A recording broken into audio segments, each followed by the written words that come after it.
एक स्टूडेंट का क्वेश्चन आया था, सर कई बार ऐसा होता है कि स्टॉक बड़ा हाई वॉल्यूम बनाता है और उसके बाद एक फॉलो थ्रू भी देता है, लेकिन फॉलो थ्रू के बाद स्टॉक एक्चुअल में नीचे की तरफ मूव कर जाता है। बहुत ही वैलिड क्वेश्चन है और कई बार आपको ये देखने को मिलेगा। जैसे आप यहाँ पे देख रहे हो कि ये फॉलो थ्रू दिया लेकिन स्टॉक जो है नीचे चला गया, और इवन जो बहुत ही हाई वॉल्यूम था इसका लो भी स्टॉक ने ब्रेक कर दिया। तो एक बड़ा ही इम्पोर्टेंट क्वेश्चन है यूजर का, या जो भी कह लीजिए, अपने ग्रुप के ही मेंबर हैं। यहाँ पर अब हमें देखना है कि हम किस तरह से इस चार्ट को इंटरप्रेट करते हैं, कैसे समझते हैं। तो सबसे पहली बात, ये जो सबसे बड़ा वॉल्यूम बना है, ये वॉल्यूम कहाँ बना है? तो आपने देखा कि ये वॉल्यूम एक ब्रेकआउट एरिया में बना है। क्या इस कैंडल ने इस प्रीवियस सप्लाई एरिया के ऊपर क्लोजिंग किया? नहीं, बिल्कुल नहीं किया। नेक्स्ट जो कैंडल आई जिसने ब्रेकआउट किया एक्चुअल में, उस कैंडल की क्लोजिंग कैसी है? अगर आप इस कैंडल की क्लोजिंग देखेंगे तो लगभग 40 टू 45% ऊपर के एरिया में रिजेक्शन है, रियल बॉडी नहीं है। रियल बॉडी कहां पर है? लोअर एरिया में। अपर एरिया में रिजेक्शन है।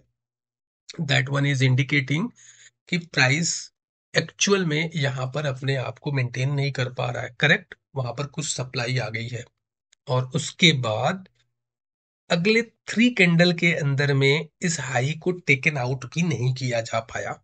इट मीन्स कि यहाँ पर एनफ डिमांड बिल्ड नहीं हो पाया जो इसको अब सस्टेन करा पाएगा, क्योंकि प्राइस को उस एरिया में सस्टेन होने के लिए भी क्या चाहिए? डिमांड चाहिए होता है। और सप्लाई तो आप देख रहे हो कैंडल में आ चुकी है।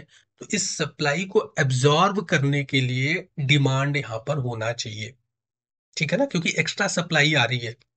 तो प्राइस को तो वैसे ही मेंटेन करने के लिए, सस्टेन करने के लिए डिमांड की आवश्यकता होती है, लेकिन यहाँ पर तो सप्लाई विजिबल हो गया।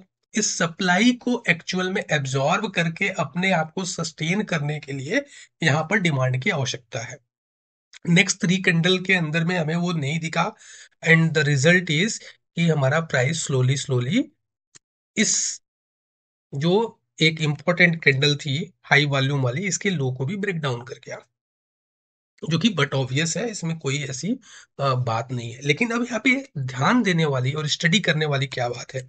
स्टडी करने वाली बात है कि ये जो ब्रेकआउट वाली कैंडल है, इस कैंडल को इंक्लूड करके अब तक का जो भी प्राइस एक्शन हुआ है, इसके वॉल्यूम की मेजरमेंट की जाए। यानी मेजर वॉल्यूम किस एरिया में बना है ये फिगर आउट कर लिया जाए, तो हमें पता चलेगा कि स्मार्ट प्लेयर कहाँ पर है। क्या स्मार्ट प्लेयर यहाँ पर सेल करके भाग चुका है, या स्मार्ट प्लेयर ने इस एरिया में आकर के बाइंग कर ली है? अब हमें क्या करना पड़ेगा? ये जो हमने एरिया टेरिटरी मार्क किया, इसके ऊपर वॉल्यूम प्रोफाइलिंग करनी पड़ेगी। तो आइए वॉल्यूम प्रोफाइलिंग करते हैं।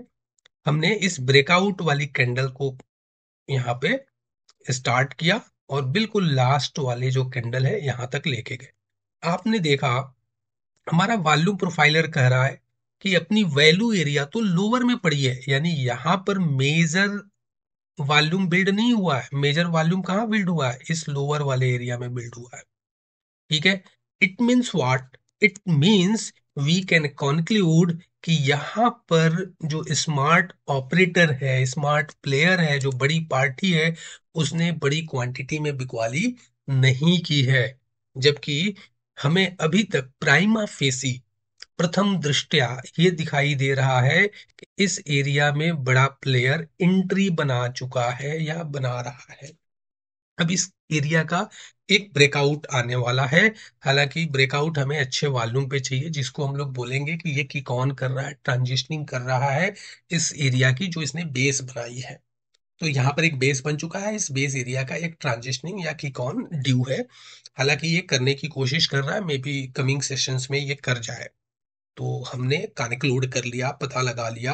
पहली चीज कि ये नीचे क्यों आया, बिकॉज कि ये ब्रेकआउट कैंडल था। ब्रेकआउट कैंडल ने ही बता दिया था कि उसको सप्लाई फेस हो गया है। That is the profit booking sign. वो प्रॉफिट बुकिंग किसका हो सकता है? रिटेलर का भी हो सकता है, और इवन कुछ बिग पार्टीज का भी हो सकता है। अब बिग पार्टीज का वहां पर प्रॉफिट बुकिंग अगर हुआ रहता तो एक बड़ा सा वॉल्यूम यहाँ पर इस एरिया में बिल्ड हो जाता, जो कि नहीं है।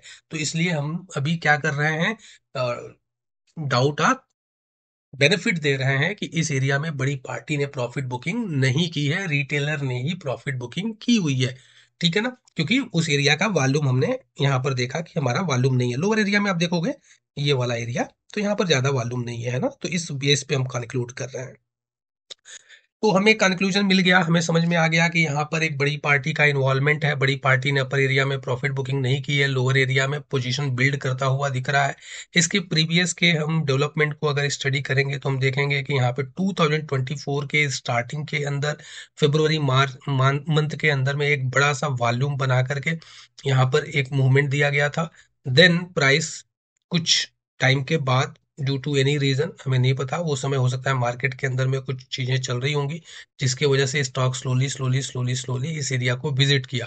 लेकिन चूंकि यहाँ पर एक बड़ा प्लेयर ऑलरेडी इन्वॉल्व है, उसकी जो एवरेज प्राइस होगी वो समवेयर इधर ही कहीं पे होगी, क्योंकि आप देख रहे हो कि एक बड़ा हाई वॉल्यूम यहाँ पर भी बिल्ड है, उसके बाद से लोअर वॉल्यूम पे इसने कंसोलिडेशन की है, इट मींस यहाँ पर भी इसने पोजीशन बिल्डअप की है, एक बड़े वॉल्यूम के साथ यहाँ पे ट्रांजिशनिंग किया था।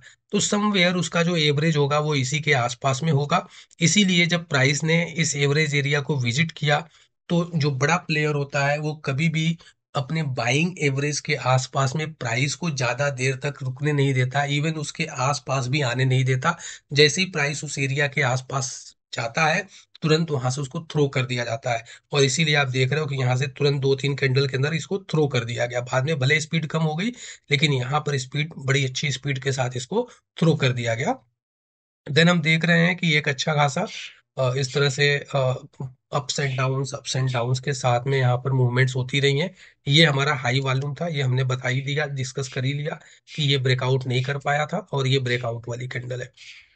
तो होप कि आपको बात समझ में आ गई होगी कि हम जब कभी भी ट्रेड सेटअप ढूंढते हैं तो उसमें स्मार्ट प्लेयर या बड़े प्लेयर्स की इन्वॉल्वमेंट को चेक करना आवश्यक होता है। बड़ा प्लेयर एग्जिट कर गया या बड़ा प्लेयर एकुमुलेशन कर रहा है, उसके बेस में हम लोग पोजीशन बिल्डअप करते हैं। इस स्टॉक के अंदर में मेरा कोई भी बाई या सेल का रिकमेंडेशन नहीं है।